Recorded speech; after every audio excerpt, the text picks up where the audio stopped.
Hey everyone, this is David Brown with the migration update for April 16th, 2023 from the Braddock Bay Hawk Watch. I started out at sunrise at the Braddock Bay East Spit, and it was a beautiful, warm, sunny morning. I would say the highlight was the number of long-tailed ducks out on the lake, just hundreds of them, and many of them were calling, and also quite a few common loons. Here's a killdeer that flew by, and here's a northern flicker with kind of a funny facial expression. And there's a lot of northern flickers migrating still right now. Around 8 o'clock, I moved over to Braddock Bay Park, and here's a view from the end of the boardwalk. And here's the view from the Hawk Watch platform. Again, just a beautiful sunny morning. The winds were pretty calm for about the first hour of the count, and then we had a northeasterly lake breeze kick in around 10 a.m. Here's a belted kingfisher, and we know it's a female because of the brown underneath. Here's an adult broad-winged hawk. So broadwings are small buteos, relatively pointed wings. When you're in a glide like this, the trailing edge is usually pretty straight. And we know it's an adult because of the brown barring underneath and the bold, dark trailing edge to the wings. Today was the first day I really noticed blue jay migration. We had some small groups pass through, and over the coming weeks those numbers will build, and sometimes we see groups of hundreds of them at a time. Some of the first groups of turkey vultures of the day came fairly close to the platform, and then as that lake breeze kicked in, it pushed them more over the parkway. Because of that northeasterly lake breeze, the protocol is to move over to Frisbee Hill Park. I got there and set up around 11 a.m. and stayed there the rest of the day.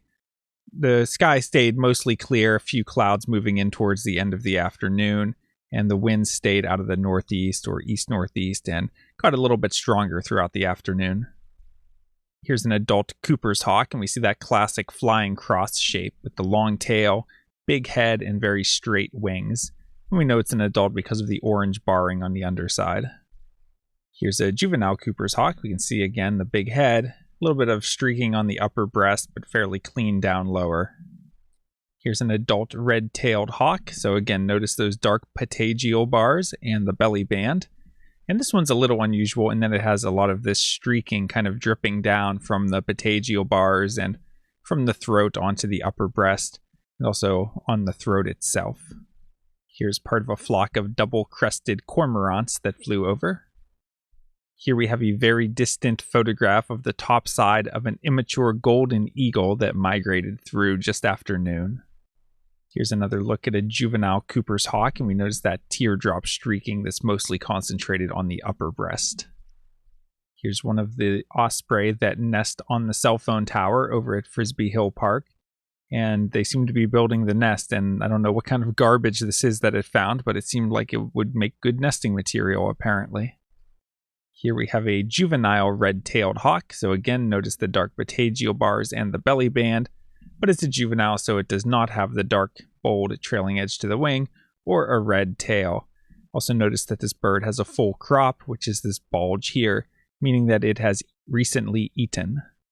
Here we have a nice look at a turkey vulture, and we did have some vultures and other hawks as well come fairly low overhead, giving nice looks, but a lot of birds were off to the sides. We had a great look at this adult broad-winged hawk. I mean, you could stick this right in a field guide. So again, they're kind of a small, compact buteo. The wingtips are made up of 4 feathers, 1, 2, 3, 4, giving them a more pointed appearance compared to red tails or red shoulders. It's an adult, so it has a dark trailing edge to the wing and sort of brown barring on the underside, and a tail that it looks mostly dark with a wide white band. You can imagine from a distance this is the only band you would see, although it does have other white bands as well. Here's another juvenile red-tailed hawk, and notice the pale feathers in the inner primaries make kind of a pale square. That's one thing you can look for. Here we have a male American kestrel, and remember that kestrels are our smallest falcons. Here's another adult broad-winged hawk, and broadwings are quite a bit smaller than red tails or red shoulders, so when they circle, they do kind of tighter, quicker circles compared to larger species. Here's another male American kestrel, and this one's kind of interesting because it's still really orange underneath and it has almost no spotting, or I don't even see any spotting at all. So normally on the males you get some dots of color here and there, but just really orange individual. And here we have an adult male purple martin. our largest swallow species. Taking a look at the eBird checklists, in the morning I had 51 species at the East Spit. At Braddock Bay Park I had 46 species. And at Frisbee Hill I had 43 species. Also notice that golden eagles are now coming up as a sensitive species on eBird because of the time of year. I guess in case there's any that would nest somewhere in New York State. If we click on that, it says public information for sensitive species is restricted due to potential harmful impacts to these birds. Site-specific information is visible only to the observer and eBird reviewers for the region.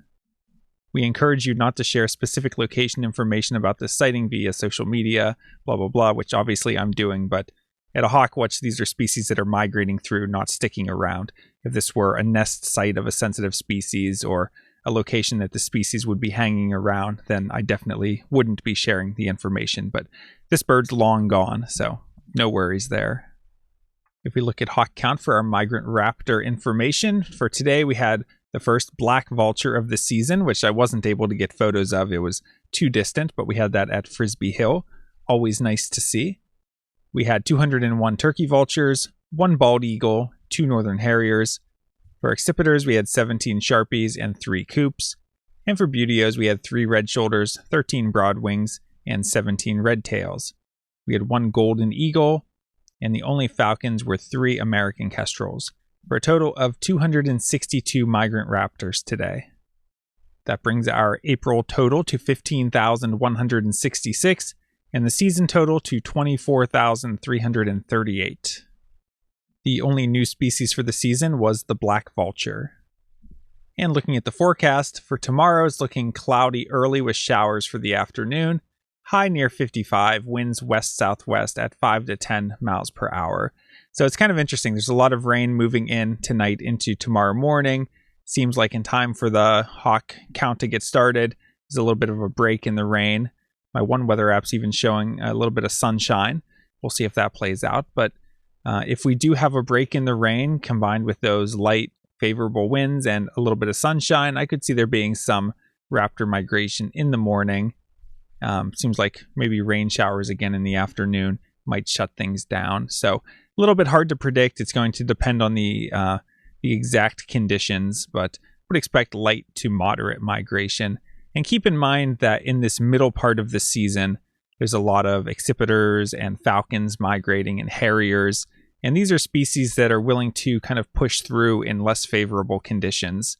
They don't need the sunshine of all the species that soar, like the buteos and vultures and things like that. So sometimes even when the conditions are a little questionable, sometimes you'll still have sharpies and kestrels pushing through, and they're usually down low and can give good looks. Not sure if that'll happen tomorrow or not, but something to keep in mind. For Tuesday, it's looking cloudy and becoming windy. A shower of rain or wet snow. Yes, I said snow is possible. But the high is only 46 degrees. Winds west-southwest at 20 to 30 miles per hour. So it's a good wind direction and fairly strong, especially in the afternoon. It'll be a little less in the morning, which is actually better for us. So normally I would predict that it would be a pretty big day, but I'm just a little hesitant because of the high only being 46. So I'm not sure what's going on there, and I'll make the final forecast tomorrow.